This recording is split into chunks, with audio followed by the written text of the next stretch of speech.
بالله من الشيطان الرجيم. بسم الله الرحمن الرحيم. ولا تطرد الذين يدعون ربهم بالغداة والعشي يريدون وجهه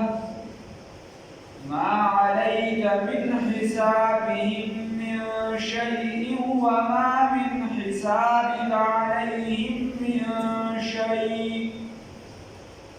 وما من حسابك عليهم من شيء فتطردهم فتكون من الظالمين.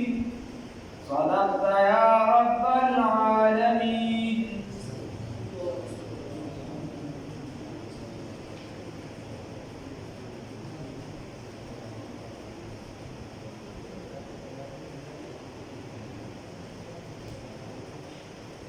اللہ رب العزت بدی آیت مبارکہ کی فرمائی اللہ وی ولا تطرد الذین او تپزورا فدیکو سرا دا مجلسنا محفلنا موباسا 52 نمبر آیت دی 52 او تپزورا فدیکو سر دا مجلس نمو باسا هغا کسان لرا یدعون ربهم چی دی بلی خپل رب لرا یعنی دا خپل رب ذکر کئی داغا دا وحدانیت قائل دی بالغدات فسحر کی والعشی فبیگا کی سحر بیگا یریدون وجهه دی اراده لري دا اللہ دا رضا ما علیکا نشتر بدابات من حسابهم ده حساب دجون من شيء سسي وما من حسابك او نشتر ده حساب دستان عليهم بدبان من شيء سسي فتطردهم فجتتا وشعر دلرا فتكون نتبوغرز من الظالمين ده ظالمان وكذلك هم دكشا فتنا بعضهم ببعض خير. من بار آیات کے کمبنی آیات کے اللہ رب العزت فرمائی کوئی تو بزورا پدیگو سرا دا مجلس نها کسان مو بازسو چی دا اللہ رب العزت ذکر بھی دا اللہ وحدانیت میں خبر داوا چې رسول الله صلی الله علیه وسلم دا خبر ذهن کې کینوي اول کو معنا پټه کړه کوي کما معنا درته بیا مفهومي د ټکی معنا دا ډېر اګران دی او قران کې لفظات معنا کوي دا هر وجودي کارم نه او بیا چې د مفهومي معنا دا کمال شي او مفهومي دې چې دا زه سره د واقعي سره څه ذهن کې دا غوښتي چې دوه راوځي او واقعي دا خبره ورته ذهن کې دا لوی کمال او چې دا وخت دی په دې مجلس کې نه سلام دی خبره ده رسول الله صلی الله علیه وسلم دا یو ارزو چې دا خلک چې د اسلام طرف راشي دا مشران دا کشران ورپسې خپل راشي سرداران وغیرہ دې لپاره مختلفې طریقې استعمال کړي هغه کې یو طریقه دا چې د مشران مختلف وختونو کې راوخته بار خپل ورغه ډیر زیات چې بدل ورشو بیا یې راوخته تر دې چې دې ټیمونه ورغله پورا باندې چې کوم براله به د سره خبره نه منله او نور به د سره راغله باندې به جوړي بیا یو پیرې خپلو کې صلاح وکړه او وی چې راځي چې رسول الله صلی الله علیه وسلم نصیحت خبره ممنوع خاصه نه اسی به ورته وایي چې تاسو رسول الله صلی الله علیه وسلم ته وی چې یا رسول الله صلی الله علیه وسلم تاسو ټول غریبانان ناس دي او مسلمانان نشته کوم ملګری دي ستاسو ټول غریبانان دي سوچه غریبانان او موږ خدای کبیرو سرداران یو مشران نو موږ به څنګه چې دې سره کېږو دا زموږ لپاره هتک دی زموږ بې عزتي ده چې موږ د غریبانانو سره کېږو نو رسول الله صلی الله علیه وسلم ته دا وویل ویا خو داسې وکړه چې دا غریبانان چورلټ د ځان نه لرې کړه دې کې غلامان زموږ پاتې شوي دي کې داري بلای کیسې وکړه یا خو دا چورلټ لرې کړه دا غریبانان نو بس داسې به وشي چې دا غریبانان ته لرې کړي بیا به چې دې موږ تاسو کړي یا یو ورځ د دې شوه یو ورځ زمونږ شوه یو ورځ به مجلس زمونږ شي یو ورځ باندې شي نو که چېرته رسول الله صلی الله علیه وسلم داسې کړی وي تر قیامته پورې به بیا دا لوبه چلېده یو به د غریبانانو مجلس و یو به د مالدارو نو بس بیا هغه د دین هغه څه چې پیدا وه پیدا حاصله نه شوه لکه دا اوس چې کومه لانجه شروع ده د امریکې د سپین پوستو د تور وغیره دا یوازې دغلته نه ده او د ټول یورپ کې وغیره کې چلېږي کم دغه شان نسلي او زمونږ طرف ته هم ښه پاتېځی دا شی بیا راوچتېږي الله دې محدود کړي خدای دې لرې وکړي نسل پرستي او قوم پرستي او پرستي ښه ده خو چې د ځان د خدمت لپاره د بل د والو لپاره نه الله دې خیر وکړي او دې بیا وروسته بل څه وکړي هر شي کې چې شدت راشي شدت چې په کوم شي کې راشي نو هغې نه بیا تاوان الله دې محدود کړي خبره دا او دا مختلف قلبي خلک کله په یو نوم باندې استعمالي کله په بل کله په بل نو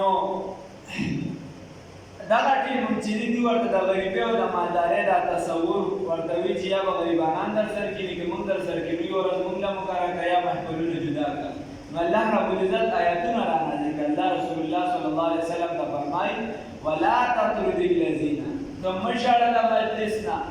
او تطرد اصل کې ویلی شي په دیکه دیکه څوک مه وباسه ژړه مه د مجلس نه څوک ونه ژاړي یو د الله طرف ته راغلی دا موږ بیان راځي نو دا خو د الله طرف ته راغلی دي ولا تطرد الذین ته مه ژړه هغې کسانو لره یدعون چې دي به دي ربهم رب خپل لره بالغداة په سبا کې والعشي او په بېګا کې یریدون دي اراده لري وجهه د رضا د الله تعالی ما علیک نشته دی په تا باندې من حساب د حساب د دیونه من شیء سسي وما من حسابک او نشته دی حساب ستا علیهم په دې د حساب دستانه علیهم په دې باندې من شیء سسي په تا باندې دې څه تاوان نشته دې تاوان ستا په دې نشته دې هغه پتا نشته څه ختمه غریبانان د خپل مجلس نه مه ژاړه د غریبانانو او د مالدارانو مجلس جدا مه کوه په کوم محفل کې چې عبدالرحمن ابن عوف رضی الله تعالی عنه ناست دی په هغې کې به بلال حبشي ناست دی په کوم مجلس کې چې سیدنا عثمان غني رضی الله تعالی عنه ناست دی په هغې کې به سلمان فارسي ناست دی په کوم مجلس کې چې سیدنا علي ناست دی سیدنا ابوبکر صدیق ناست دی په هغې کې به سلمان فارسي ناست دی په هغې کې به یاسر ناست دی ټول په برابر سره راغلي ایک ہی سب میں کھڑے ہو گئے محمود و ایاز دې وایي نو رسول هر پیغمبر ته چې څومره نږدې خلک دي اکثریت نو هغه لوباني خوانین وغیره دا خلک نه دي دا غریبانان دې وایي امام الهند مولانا ابوالکلام آزاد رحمه الله لیکي هغه وایي هغه چې کومې په دې رسالې البلا والعلماء کې یو مضمون دی هغې کې وایي چې هر کله چې د حق د اواز راوچت شوي دا د محفلونو نه د بنګلونو نه دي راوچت شوي وایي دا چې دی د ښار ځای نه د غارونو نه د لاندې د غریبانانو طبقو نه دا راوچت شوي او دغه خلک وایي چې دی نو دې ورباندې خلافت کوي اوس هم که ته وګورې نو څومره چې اکثریت علما چې دی هغه غریبانان اکثریت د علم طرف ته چې کومه طبقه راځي دینداره طبقه چې اکثریت دي دا به غریبانان مالداره طبقه رسول الله صلی الله علیه وسلم فرمایي الاسلام بدع غریبا وسيعود کما بدع اوږد حدیث کې فطوبى للغرباء دا اسلام چې دی دا ابتدا کې ناشنا شي بیا به ناشنا جوړ شي چې خلکو ته د اسلام خبره کې هغوی د زړې کیسې کوي دا زړې دی دا اوس خلک چې دې سپومې ته وکته دی دا اوس هم دی کې لګیا هلکه د سپومې ته ته به شکل ختې نو دا اسلام کې هوا وباسه در باندې د اسلام او د ساینس په خپل کې اختلاف نشته د ساینس مطلب دی چې ته د الله چې کوم تخلیق دي کوم پیدایشي شیزونه دي چې ته په هغې د مخلوق خدمت وکړي یا که خالق هم پرې پېژنې نو پېژندلی شي نو دا نه د اسلام سره څه تضاد راغلی او د دې کار چې دی چې ستا رابطه د الله سره پیدا شي خلو هېڅ پیسه یو شی بل له رامخته کړي خلو فرض او واجب سنت یو بل را باندې نو اوس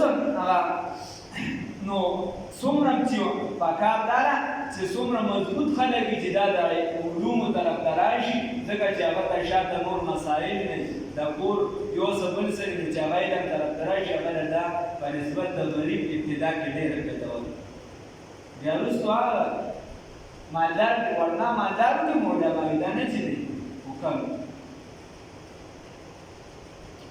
دیو جلی رضی اللہ تعالی عنہ فرمایا نوی رضینا قسمت الجبار فینا لنا علم وللجهال مال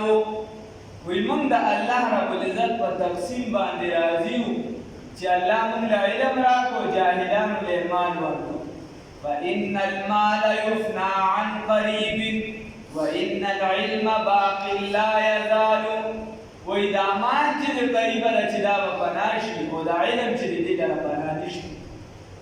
دې لره پناه نه شي نو الله وایي په دې دوه آیاتونو کې وی دې مه ژاړه فتکونه که چېرته دا فتطردهم که چېرته تا وژړل دې لره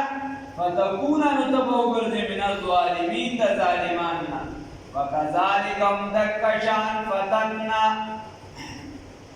من امتحان کړو باز نه کې اچولیو بعضهم بعض د دوی به بعض په بعض سره بعض په بعض سره من مخکې بدی کې ازمیښت کړو مخکې چې د دې د ځان پاتا کیسې مخکې د غریب او د مالدار کیسې دا صرف تا ته نه وایي یا خدا سره پر علت او ذکر کې ما تاسو ته وی علت سوچ دا مال هغه تکبر هغه په ذهن کې پروت نو سب یقول لبار الذي چې وای دي اهاولای دا حالت دي آیا دا حالت دي من الله چې احسان کړی دی الله رب العزت علیهم په دی باندې من بیننا زمون دمیانا زمون په میاس کې په دې احسان کړی دی اسلام یې بلاغت الله تعالی نو نصیب کړی دی ابو لهب ته ولې نصیب کړی دا ولبو شیبه ته ولې نصیب کړی دا دې بلاغ کړی اسلام دې ځکه شي نو بلاغ ته ولې نصیب کړی او داسې هغه وړاندې نو بیا وړاندې نه یادو الله وایي چې د دې لپاره چې د اسلام دې نصیب کړو تقسیم شو کنه رضینا قسمت الجبار فینا لنا علم وللجهال مال یو علم لا دین لا تقوا لا بل مال لا فإن المال يفنى عن قريب ورنا فوسك وإن العلم باق لا يزال وکجرتا دا علم چې د اهل علم تذکرہ نه کړه د تقوادار د بزرګانو تذکرہ نه کړه کچته د رسول الله صلی الله علیه وسلم تذکرہ نه کړه د تشبوهات تذکرہ چا نه کوله کچته د رسول الله صلی الله علیه وسلم د دې چې دا بد کردار یادي خدا ته د خدا وجیاتي ورنه دا ګرځي دا نوم به د سره رخصوي د زمکه وَإِذَا جَاءَ هَؤُلَاءِ لِيَقُولُوا دَبَارَدِي جِدُوَاي هَؤُلَاءِ آيَاتَ من الله چې احسان کړی دی الله رب العزت علیه بدیمانی من بیننا زمون دماننا الیس الله آیا نه دی الله رب العزت بعالم ډیر عالم ډیر پویا بالشاکرین په شکر گزار باندې الله نه دی پویا الله پویا دی په شکر گزار باندې وَإِذَا جَاءَكَ الَّذِينَ هَلْرَجِرَاشِتَا يُؤْمِنُونَ نُدِي ایمان راوړي بیا آیاتنا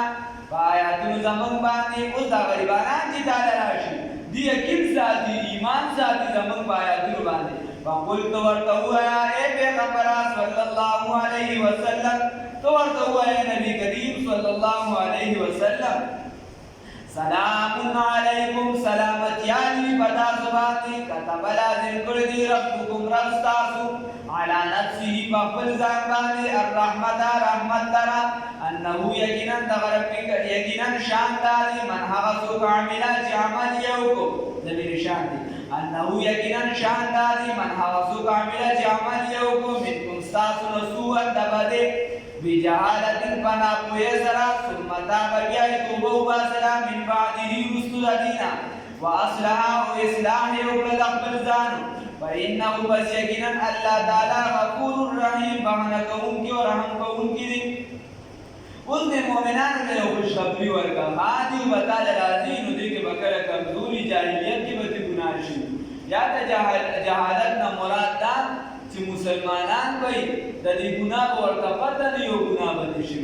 یا ورته د ګناه پته د دې عذاب ورته پته نه ګناه به شي نو بیا تعالی نو ته ورته ووایه چې الله په خپل ځان باندې رحمت لازمي کړی دی، یعنې الله ډېر زیات رحم کوونکی ذات دی. یاره ویمه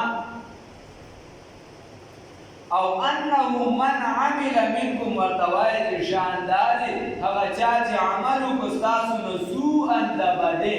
بجهالة په ناپوهۍ سره ثم تاب بیا یې توبه وباسله من بعده رستو د هغې نه نو التوبة هي ندامة على ما فعل. توبه هغې ته ویلی شي چې ستا نه کومه ګناه شوي چې ته په هغې ښه خفه شي، دې ته توبه ویلی شي. ورنه په خوله توبه وه چې موقع پېښه شي بیا د بل تمبه نو دا بیا دا توبه یا الندامة دا خو خفګان دی چې ته ښه خفه شي چې بهی زمانه دا ګناه د الله نافرماني ولې شوې د الله راباندې ډېر زیات رحیم او کریم ذات دی، په دې ته خفګان وکړي، دې ته توبه ویلی شي. بل والعزم على عدمه